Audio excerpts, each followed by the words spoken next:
So, parang okay na yung halos lahat. Nakikita nyo na ba yung screen ko, sir?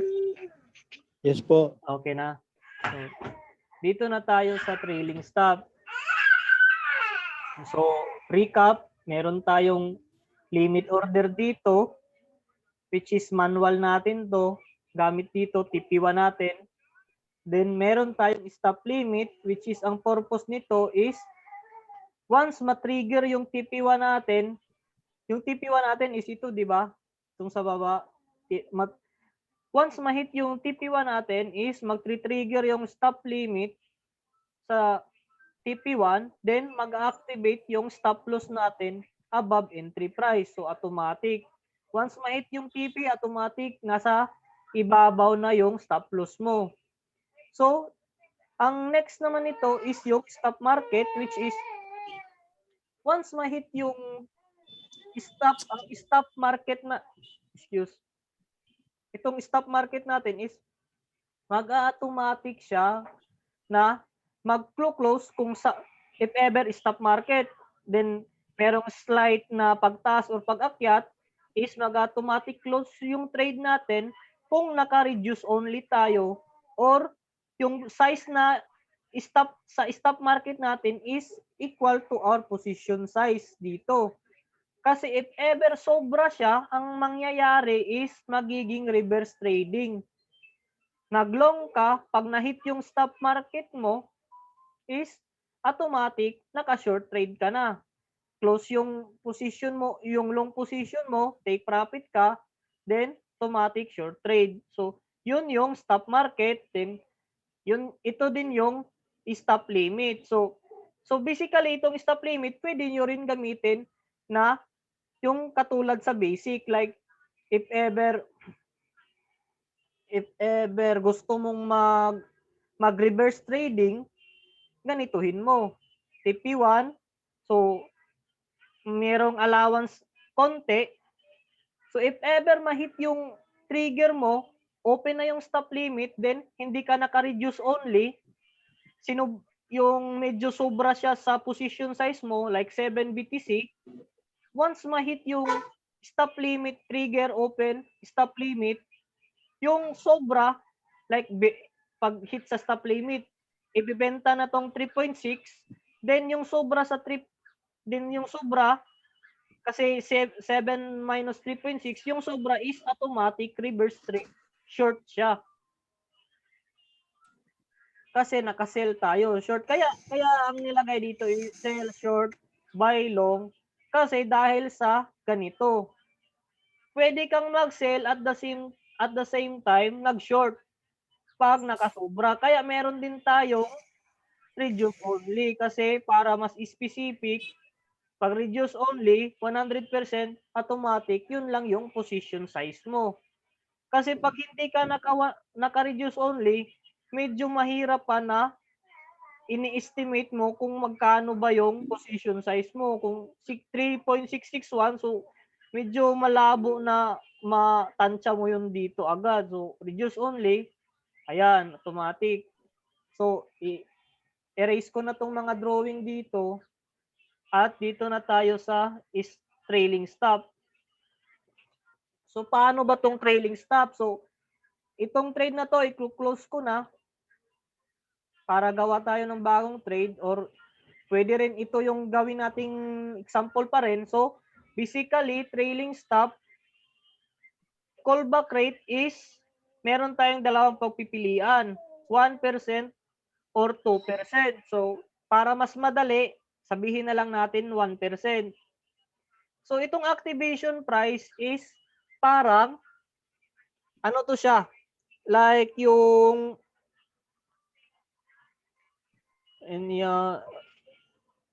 okay. So, itong itong activation price is parang stop limit din. So, kumbaga, ang nangyayari, pag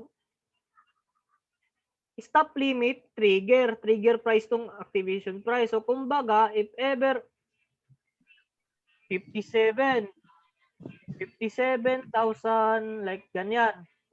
Tapos, pag hindi ka naka-reduce only, yun nga yung sinabi ko, likely ang mangyayari is magre-reverse trading ka. So, since naka-reduce only tayo, meron tayong long trade, then yung activation price natin is dapat above sa entry price natin kung naka-long trade tayo. Kasi pag above entry price siya, so yung sell or short yung pwede mong pindutin.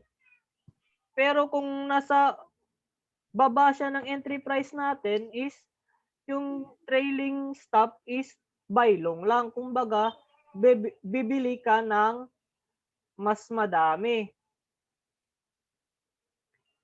So, since ginagamit natin tong trailing stop as take profit, ang gagawin natin is, for example, activation price is 57,000. Ganyan. So, yung size natin dito is ito na yung like stop loss pa rin, kung magkano yung ibebenta natin. So, always 100% kasi riding the trade na yung ginagawa natin dito. So, for example, ganito na. Ang mangyayari dyan, naka-callback tayo ng 1%, tapos yung activation price natin is 57. So, dapat dito sa 57 is meron na naman tayong isang TP or kung ano yung TP target mo. So, kumbaga, ang mangyayari dyan, like, gagawa tayo ng bago, 57 rin. Dapat, same sila ng activation price ni trailing stop at ni TP natin, split TP natin. So, 57,000, ang ibibenta natin dito is 25%. So, set up natin. So, same pattern din siya. So, okay na ba? Limit. Tatlo na. So, erase natin, cancel natin itong isa. So, ang nangyayari dito is, so okay na to siya. Meron tayong callback rate na 1%, activation price is 57,000, which is same siya sa TP natin na 57,000 din, at magbibenta lang tayo ng 25%. Tapos, yung size natin dito, pag mag-i-stop out is 100%. Tapos, naka-reduce only tayo para hindi siya magre-reverse trade. At yung kukunan lang natin is itong position size, which is 3.661. So, isi-set up natin, sell short, kasi ibibenta na natin. So, meron na tayong, sa open order, meron tayong trailing stop, meron din tayong limit, TP2 na kumbaga, or TP1. So, TP1 siya, 57,000. Activation price din ng trailing stop natin is 57,000. Kumbaga, itong 57,000 dito is hindi to siya take profit. Kung hindi, is nag-trigger lang siya na once na-reach yung 57,000, automatic na like, ano yun, yung mag-a-activate yung trailing stop natin. So, for example, pwede ka rin naman hindi maglagay ng limit. Kaso, ang mangyayari dyan is, pag reach niya ng 57,000, like dito, is automatic siya. So, ito yung 57,000, kumbaga. Callback rate natin is 1%. So, ang mangyayari dyan is 1% of 57,000 is 570. So, 57,000 minus 570 is 56,430. So, ang nangyayari dyan, pag ganito, 56,430, once na-hit yung 57 trailing stop natin, automatic, yung stop loss natin is nasa 56,430. So, ganito lang siya kababa yung gap niya. So, like dito. Hirap ba nito? O, yan. So, meron na tayong trailing stop. Once na hit tong trailing stop natin, automatic yung stop loss natin is nandito. Nagets ba? So, ang nangyayari, once na hit activation price ni trailing stop, kung wala tayong TP dito, hindi tayo nag-sit ng TP, so kumbaga tatanggalin natin to, automatic, yung TP natin, if ever, pag bumaba yung price, nag-activate na tayo dito, tapos activate tayo, bumaba yung price ng 1%, dito, automatic close yung trade natin. So, ang nangyayari is nasa profit pa rin tayo kasi dito tayo galing. Tapos, naka-reduce only tayo, yung ibibenta niya is yung position size lang natin. Kasi ang nangyayari dyan is kapag, ano yan, yung sobra yung sell mo, yung position size mo dito kasi hindi ka nagre-reduce only, nag-reverse trade.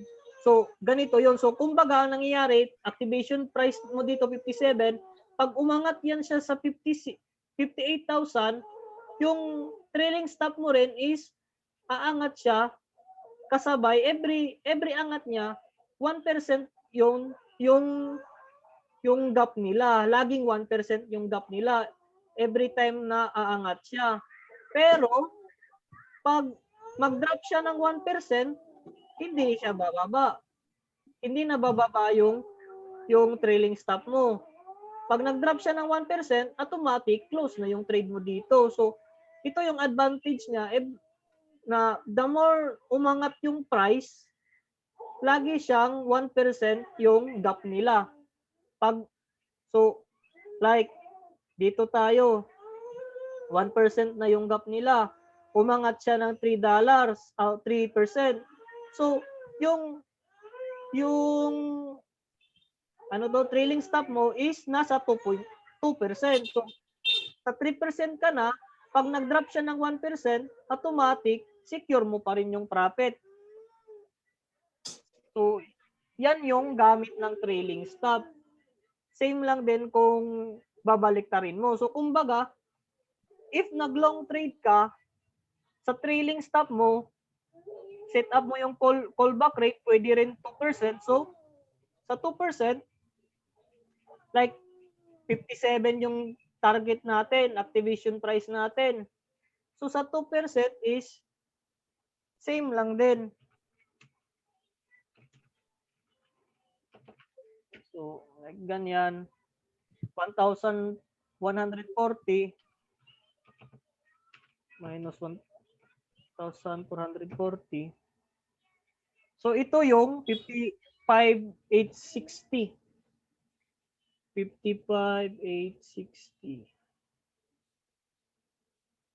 So, dyan yung trailing stop mo. So, every time aangat siya, lagi silang 2% gap.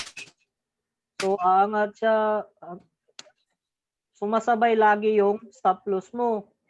Hanggang sa point na if ever nag-drop yung price dito, tapos hindi pa siya nag-drop ng 2%, counted pa rin yun siya. So, again, pag aangat na naman siya, pag 2% gap, aangat na naman yung trailing stop mo. So, ganun yung trailing stop. Kasi ang nangyari yun sa isang member natin is siguro hindi siya naka-reduce only, in-automatic niya 100%, nag-automatic short trade siya. So, pag automatic short trade niya is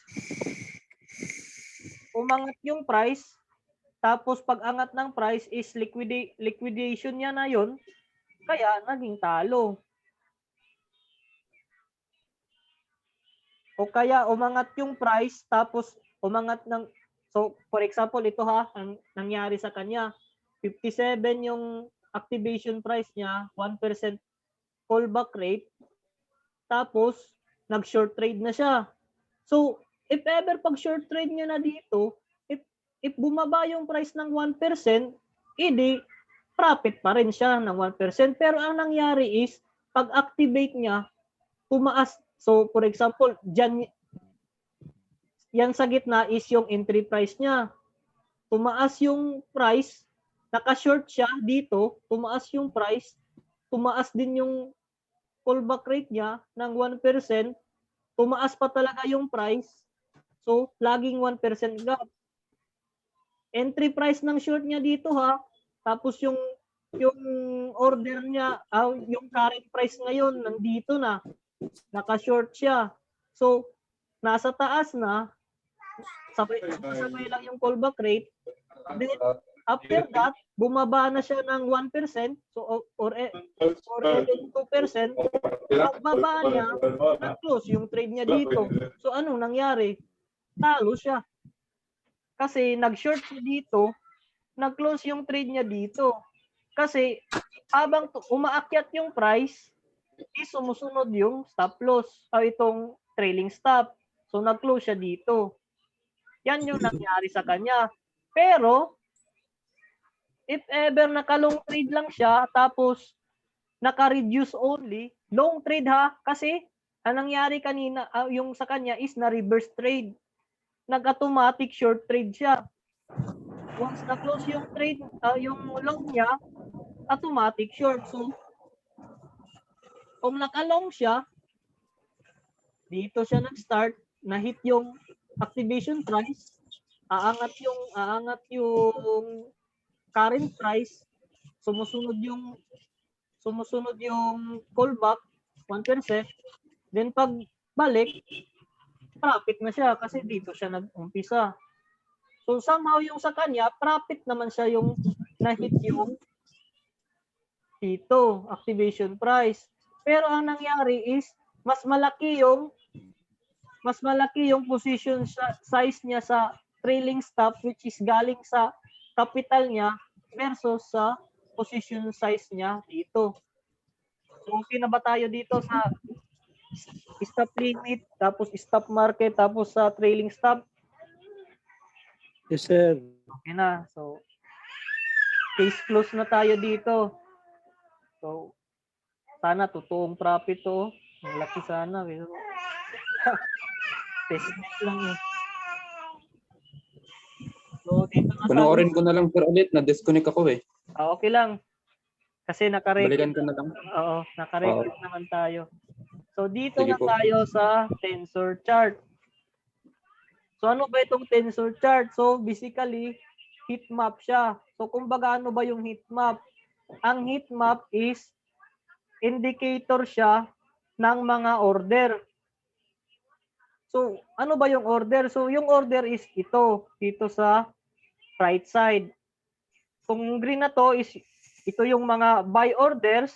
So, kumbaga, the more na mataas tong meron siyang background dito na green, is mataas, mahaba-haba yung, marami-rami yung volume niya. So, dito, nakikita naman natin yung volume niya is nasa 121. So, kumbaga, sa 53,000, maraming naghihintay. Same din dito sa mga sellers. So, sa mga sellers naman, like dito, saan ba tong price na to? Like dito sa current price ng sell is meron tayong 44.26 or dito gumagalaw siya. Same lang din sa order book sa Binance. So at least meron kayong idea nito. So for example dito, mahaba yung background niya, merong nakaabang na 298 BTC. So merong naka-ready na dito na bibili na worth 298 BTC. So dito tayo sa chart. So basically itong chart, meron tayong pwedeng pagpilian. Since wala namang futures chart dito, pwede nating gamitin is itong BTC USDT.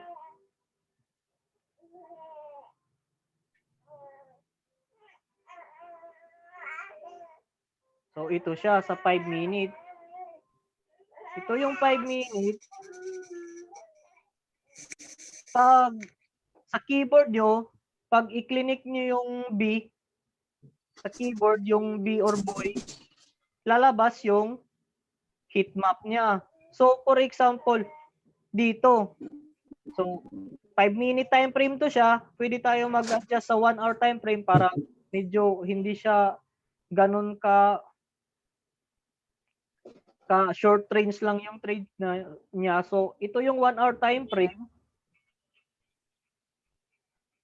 Pag click natin yung C, makikita natin yung candle. Pero dito, the more na mas, di ba may mga candle, the more na mas yung lighter yung color niya, ibig sabihin is sa price dito, maraming bumibili, same din sa color red. The more na light yung color niya, sa dyan na mga price is much active yung buyers and sellers. So, dito na tayo sa volumes.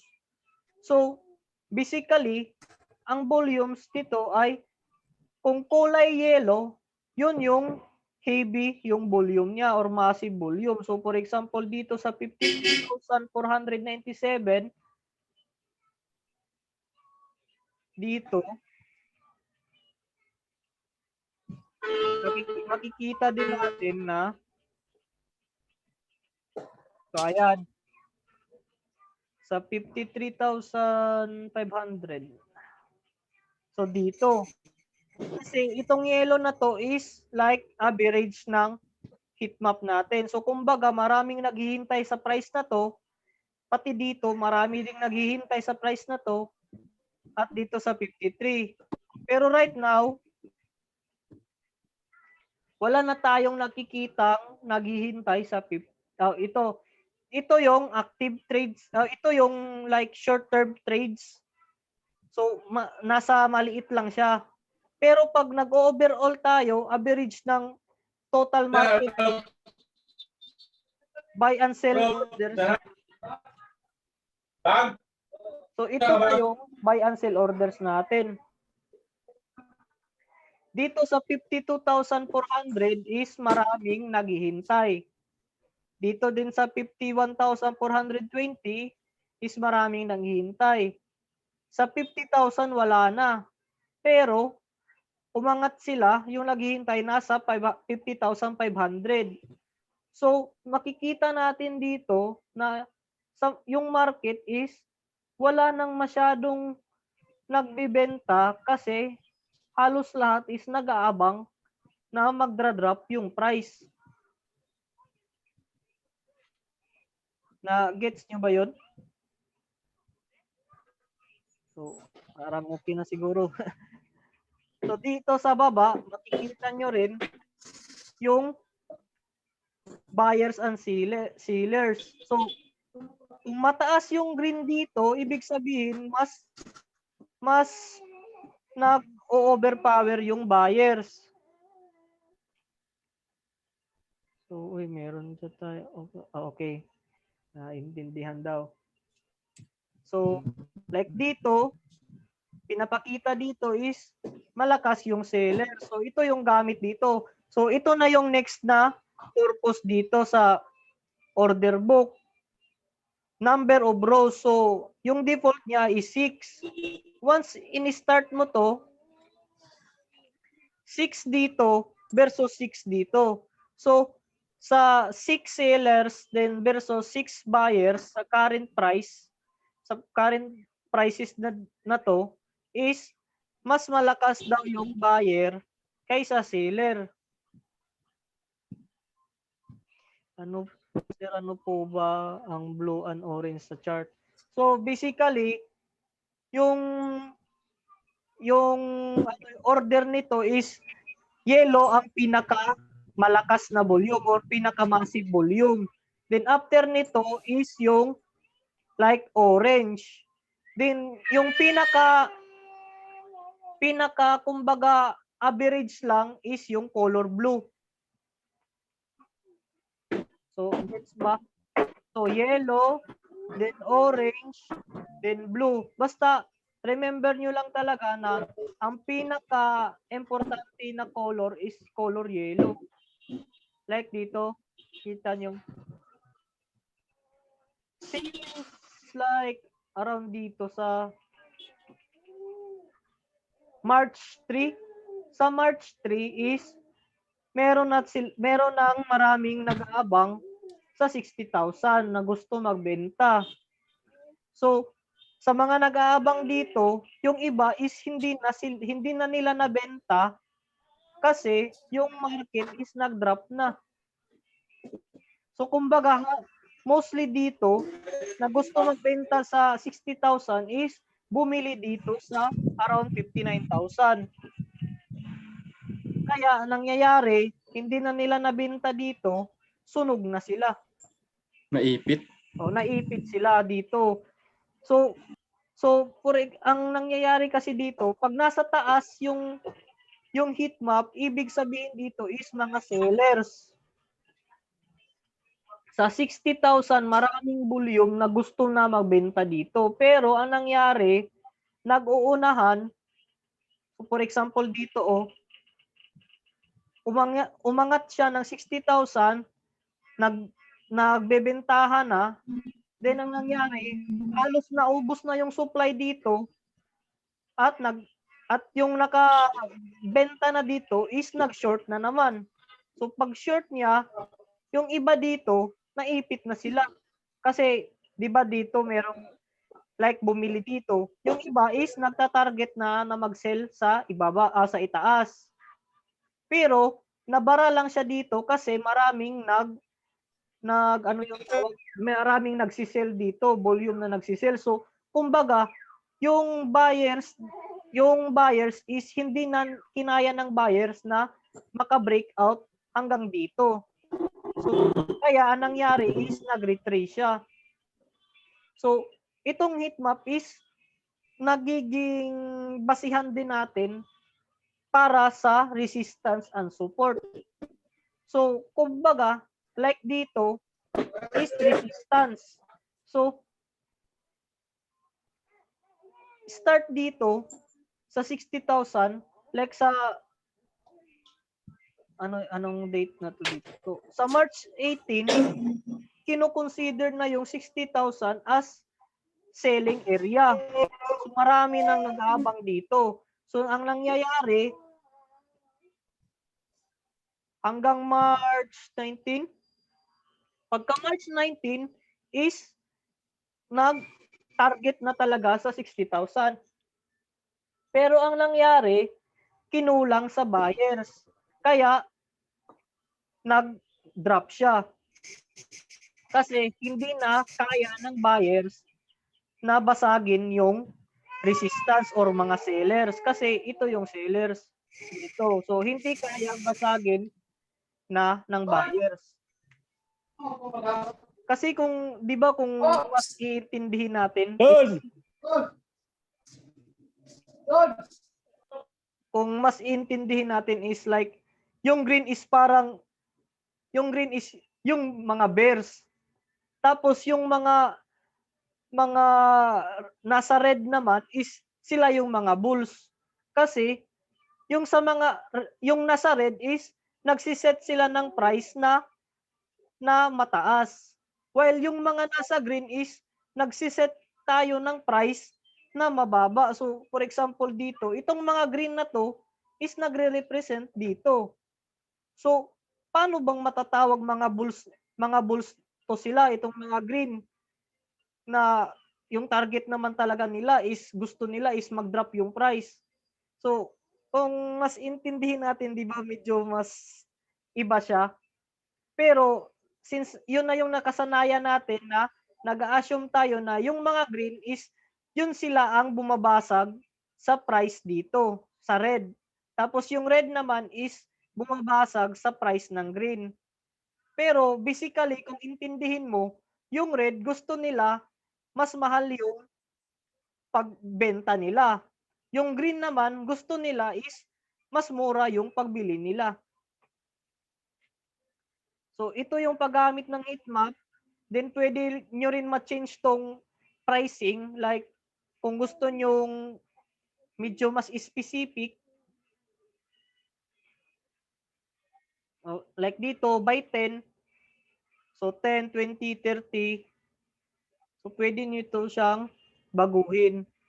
Plus, minus. So, kung medyo ganito, specific ka, buy 10. Then, meron tayong buy 100. Then, meron tayong thousands. Yung kanina. So, ito. So, pwede tayo dito. So, sa 50,000 daw na range, merong nag-aabang na 671 volume of BTC. So, pag mag-hit tayo sa 50,000, may bibili na worth 671 BTC. So, same din dito. So, kumbaga, ang nangyayari dito, if ever mag-drop yung price ni BTC, itong yellow na to is considered support. Kasi maraming naghihintay na buyer sa 52,000, which is 658.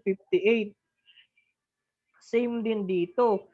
So, kung maghihintay man tayo, itong mga levels na to dito is consider good to buy. Pero ang tanong dito is, aabot pa kaya yung price ni BTC dito? Kasi ang nangyayari, each time na mag-aabang tayo na mag-drop yung price ni BTC is mas aakyat siya. Kasi like dito, so ito yun, itong dito, nabasag yung support dito, pero ibang support to siya ha, hindi siya matatawag na support level na katulad sa charting. Kung hindi, support level siya na nagbe-base sa mga buyers and sellers. So again, kung nasa baba yung heat map, yung itong mga colors na to, ibig sabihin nito is mga buyers. At kung nasa taas naman yung heat map is ibig sabihin is volume of sellers. So sa ngayon, walang masyadong gustong magbenta ng BTC. Wala tayong nakikitang heat map dito kasi halos lahat is nag-aabang. So ang nangyayari dito, kung wala talagang like catalyst na magbabay ng BTC sa price na to, dito, current price, hanggang paakyat, much likely ang nangyayari is magdra-drop yung price ni BTC. Kasi wala nang gustong bumili pa. Nagets nyo ba yun? So if ever, kung wala nang gustong bumili, so yung nagbebenta is minumura niya na yung price. Kasi wala nang bumibili eh. So kumbaga, kung binebenta mo ng 5 tapos walang bumibili ng 5 sa'yo, may chance na ibebenta mo na lang ng piso. Kung emergency talaga. So yan yung nangyayari sa supply and demand. So if ever naman maraming demand yung supply dito, like for example dito, so ibig sabihin nito is maraming willing magbenta. Pero ang problema is sapat ba yung demand or buyers? Like dito, marami na naman nag-target ng 60,000. Pero hindi na siya umabot ng 60,000 kasi sa mga dito, itong mga volumes na to is sapat na para bumara. Kasi nabara na yung price dito, wala nang willing na like magbibili sa 60,000, pero maraming gustong magbenta sa 60,000 pero wala nang gustong bumili sa 60,000. So like yung sinabi ko sa inyo na kung magti-take profit man tayo is dapat is slightly below sa resistance natin kasi like sa nangyari dito hindi na ka-take profit yung 60,000. So most likely din yung mga nakabili dito at gustong mag-target dito is na babara na sila, na nai-stock or yun na yung sinasabing mag-hold na lang.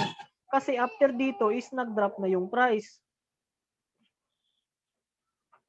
So, yan yung idea natin kung paano yung orders yung supply and demand.